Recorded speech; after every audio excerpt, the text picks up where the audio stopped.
CMR shopping mall Dasara ధమాకా offers అద్భుతమైన offers తో పాటు అబ్బురుపరిచే spot gifts. Welcome to iDream media. నేను ప్రియదర్శన్. సో మన ముందున్న గెస్ట్ ఎవరంటే బిగ్ బాస్ సీజన్ 9 తెలుగు చూసే వాళ్ళకి తెలుస్తుంది. మాస్క్ మ్యాన్ అలియాస్ హృదయ మానవ్ అలియాస్ హరిత హరీష్ అనే వ్యక్తి గురించి ఆయన చెప్తూ ఉంటారు, నాలో సగం హరిత అని చెప్పి. అండ్ ఈవెన్ ఆయన ఇప్పుడు డీలా పడిపోయిన తర్వాత, చాలా డిప్రెషన్లోకి వెళ్ళిపోయిన తర్వాత కూడా ఆయన మాట్లాడే మాట, బయట నా ఫ్యామిలీ ఉంది, నా వైఫ్ ఒక్కదే ఉంది అని చెప్పి. ఆ హరిత గారే మన ముందు ఉన్నారనమాట. ఒకసారి మాట్లాడదాం. మ్యామ్ నమస్తే. నమస్తే అండి. బాగున్నారండి? బాగున్నా, మీరు బాగున్నారా? బాగున్నానండి. So first of all starting ఈ క్వశ్చన్ అడుగుతున్నాను అనుకోకండి, ఎందుకంటే స్టార్టింగ్ రైజ్ అయిన పాయింటే ఇది. కాబట్టి మీ ప్రీవియస్ వీడియోస్కి వెళ్ళి ఇప్పుడు అందరూ సోషల్ మీడియాలో, ఇన్స్టాగ్రామ్లో మీరు కుకింగ్ వీడియోస్ ఏవైతే చేస్తున్నారో దాని కింద ఇంత అందమైన వైఫ్ని కొట్టావా బ్రో నువ్వు అని చెప్పి పెడుతున్నారు. ఆయన ఏ మూమెంట్లో ఎందుకు చెప్పారనేది నాకు తెలియదు. అంటే ఇంటి గుట్టు ఈశ్వరుడు కూడా పట్టలేడు, మనం చెప్పుకుంటే తప్ప. అసలు ఒకవేళ నిజంగా కొట్టినోడు కూడా కొట్టానని చెప్పుకోడు. మరి ఆయన ఎందుకు చెప్పుకున్నారో నాకు తెలియదు. కానీ ఇప్పుడు అందరూ వైఫ్ను కొడతావా అని చెప్పి అక్కడ బిందు మాధవి గారు ఆల్రెడీ స్టేట్మెంట్ పాస్ చేసి, అసలు నీకు మనసే లేదు, నీకు హృదయమే లేదు అని అక్కడ అన్నారు. ఇప్పుడు కింద కమెంట్ కూడా ఇలాంటి కమెంట్స్ నేను చూశాను మీ ప్రీవియస్ వీడియోస్కి వెళ్ళి.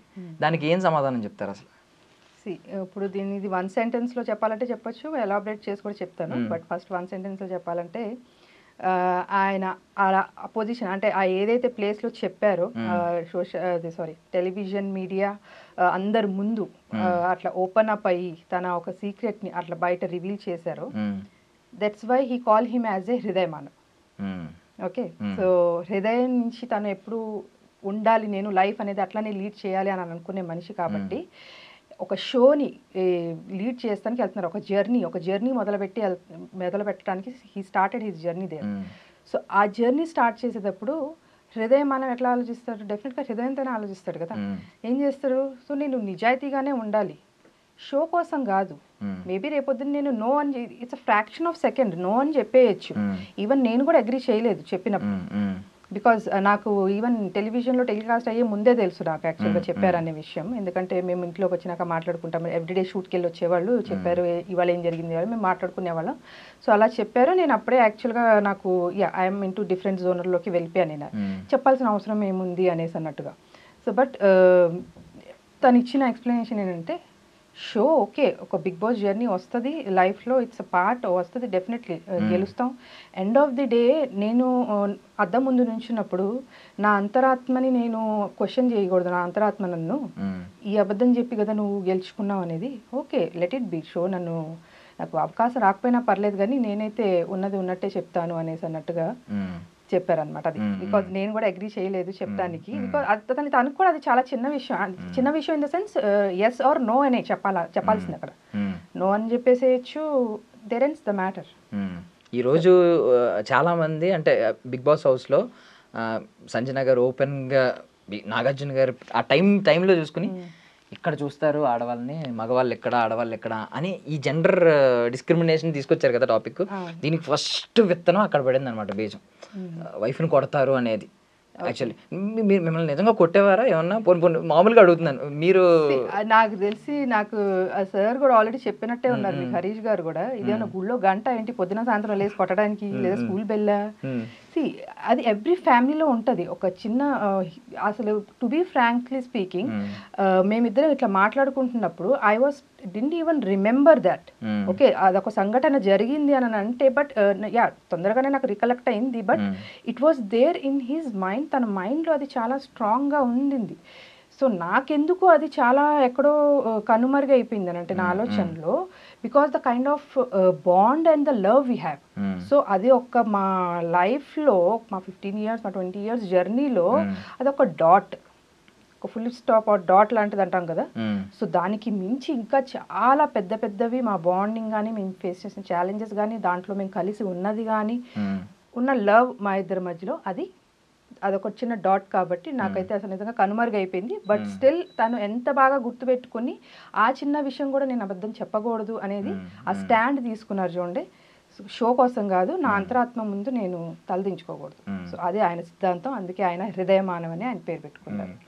యాక్చువల్లీ ఈ టాపిక్ అంతా మాట్లాడుకునే ముందు నేను ఒకటి స్ట్రైట్ అడగాలంటే, ఆయన హౌస్లో ఇప్పుడు కొంచెం డీలా పడిపోయి నేను ఉండను, మీలాంటి వాళ్ళ దగ్గర నేను ఉండలేను, నేను వెళ్ళిపోతాను అనే స్టేట్మెంట్స్ పాస్ చేస్తున్నారు.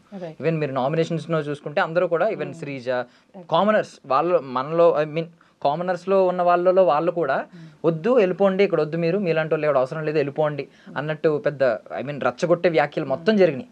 సో ఆయన స్టేట్మెంట్ని చాలామంది ఏమో ఇంక వచ్చేద్దామని ఉందేమో, ఆయన మీ రీజన్ కూడా చెప్పారు, బయట నా వైఫ్ ఒక్కదే ఉంటుంది, ఆమె ఇవన్నీ చూసి ఎలా ఉంటారో ఆమెకి ఎలా ఉంటుందో అని చెప్పి ఆయన స్టేట్మెంట్స్ చెప్తున్నారు. మీ మనసులో ఏముంది అసలు? ఇప్పుడు ఆయన్ని ఉండాలి, హౌస్లో ఇంకా ఉండాలి అని అనుకుంటున్నారా, వచ్చేసినా పర్లేదు అనుకుంటున్నారా, వచ్చేయాలనుకుంటున్నారా, ఏమనుకుంటున్నారు? వచ్చేయాలనేది డెఫినెట్గా ఎప్పుడు ఎవరు అనుకోరు, సేమ్ అందరిలాగానే. సో బికాజ్ అది మనం జర్నీ ఎందుకు స్టార్ట్ చేసాము, అలాగే ఆయన వీడియోస్, ఆయన ఈవెన్ అగ్ని పరీక్ష దాంట్లో కూడా చాలాసార్లు చెప్పారు అసలు ఈ వై బిగ్ బాస్.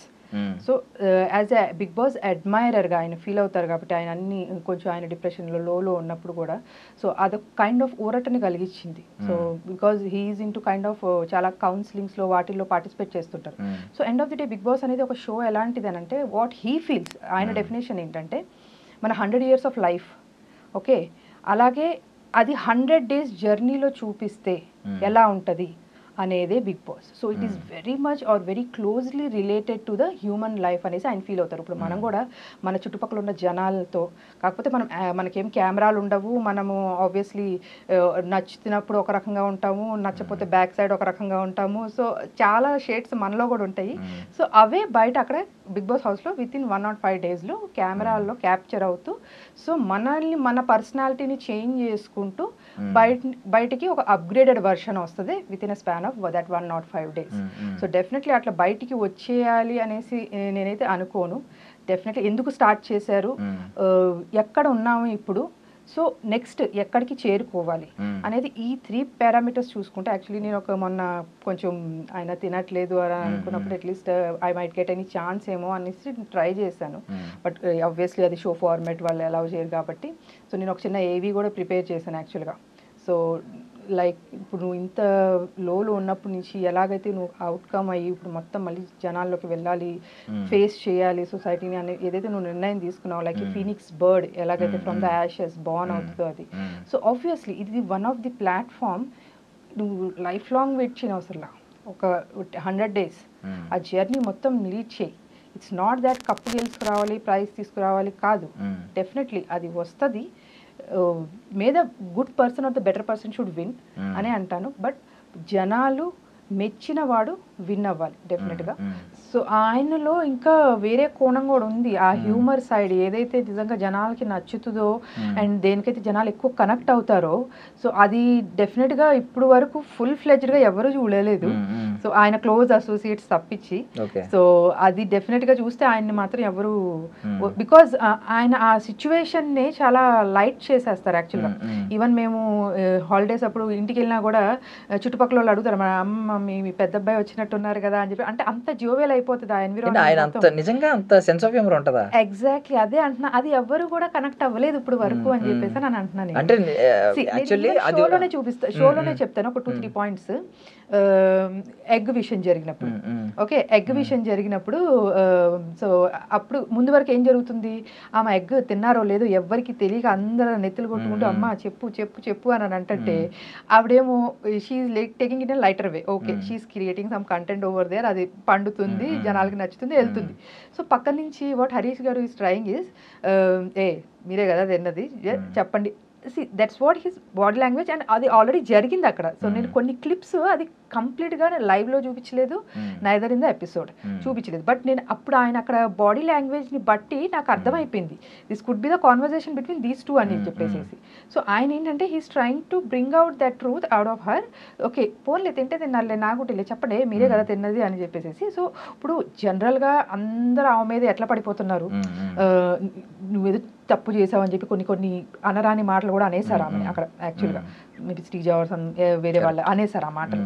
సో ఇంత జరుగుతున్నప్పుడు అలాగే షాంపూస్ బాటిల్స్ విషయంలో కూడా పోన్లేండి వాళ్ళకి ఇబ్బందిగా ఉందంట కదా మీరు ఇక్కడ పెట్టద్దులే అని చెప్పి అంటే చూడు ఇలా ప్రేమగా చెప్తే నేను వింటాను అని చెప్పేసి ఆవిడ గారు కూడా అన్నారు. సో ఆబ్వియస్లీ ఇప్పుడు ఇది యాక్చువల్లీ ఈ పాయింట్ మీద కొన్ని కమెంట్స్ చూసాను, ఒకరిద్దరులేండి, ఎక్కువ మంది కాదు. అమ్మాయిలను కొడతాడు అనే పెట్టిన దగ్గర అదే వైఫ్ని కొట్టావా అన్న దగ్గర కింద వైఫ్ని కొడతాడు, ఇక్కడ మాత్రం పులిహోర కలుపుతున్నాడు అని పెట్టారు. సెన్స్ ఆఫ్ హ్యూమర్ కనెక్ట్ అవ్వకూడదు. ఈవెన్ రెడ్ ఫ్లవర్ అనే కాంటెక్స్ట్ వచ్చింది కూడా సెన్స్ ఆఫ్ హ్యూమర్ లోనే. ఫ్లవర్ ఇస్తాను అన్నప్పుడు అది రెడ్ ఫ్లవర్ ఇస్తుంది చూసుకో అని డైలాగ్ ఏమన్నారంటే యాక్చువల్గా ఆమె ప్రియా ఇమ్ము నీకు రెడ్ ఫ్లవర్ ఇస్తాను, రోజ్ ఫ్లవర్ ఇస్తాను, ఏదో సంథింగ్ ఏదో గులాబీ పువ్వు ఇస్తాను సంథింగ్ ఏదో లాంగ్వేజ్ అని అంటుంది. అయితే ఆయన అన్నారు ఇది ఎగ్జాక్ట్గా ఇలాగే కూర్చుని ఆహా మీకు ఇలా అర్థమైందా, ఆహా ఇందాక రెడ్ ఫ్లవర్ అని కూడా మాట్లాడుకున్నారు అంటే నువ్వు రెడ్ ఫ్లవర్ అని అంటాం వేరు, మాట్లాడుకున్నారు అని అంటాం వేరు కదా. It's totally 2 different things. ఆయన అన్నట్టు ఎట్లా వస్తుంది అది? సో అది ఒక కాన్వర్సేషన్ లాగా వెళ్ళిపోయింది కాబట్టి he could not able to recollect it. మనం ఏంటంటే ఇప్పుడు నేనైతే దాన్ని వెనక ముందు పెట్టుకుని చూస్తూనే ఉన్నా. అసలు ఏ సెన్స్ లో వచ్చింది అది? నువ్వు ఇది అని అంటే అన్నట్టు అనుకుంటున్నారు, నీ గురించి మాట్లాడుకుంటున్నారు అని అంటే ఒక మెసేజ్ పాస్ చేసినట్టు. Somebody has talked it and he has passed on that message అనేది మీనింగ్ వస్తుంది యాక్చువల్గా. సో దానికి ఇమాన్యుల్ ఈయన అంటాం అనేది జియో వర్డ్ అది కూడా నాకు యాక్చువల్గా చాలా. ఇప్పుడు నేను ఓపెన్ గానే మాట్లాడుతున్నాను, అంటే నేను చూసాను కాబట్టి మీకు హర్ట్ అవ్వచ్చు. గుండ్ అంకుల్ ఈ పదం మీకు ఏమనిపించింది ఇలా గుండ్ అంకుల్ అనగానే? ఈ వీళ్ళది మధ్యలో ఫైట్ అనేది నైట్ జరిగింది, ఈవినింగ్ సమ్వేర్ స్నాక్స్ తినే టైంకి.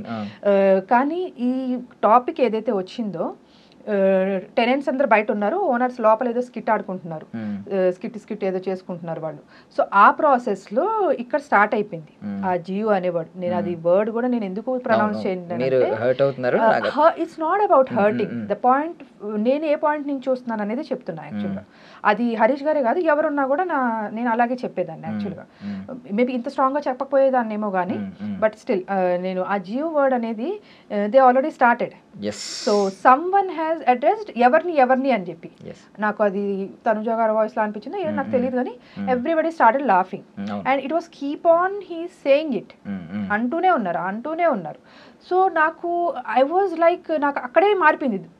హరీష్ గారికి రియాక్షన్ ఈవినింగ్ ఏదైతే వచ్చిందో నాకు ఆ రియాక్షన్ ఆల్రెడీ ఆఫ్టర్నూనే వచ్చేసి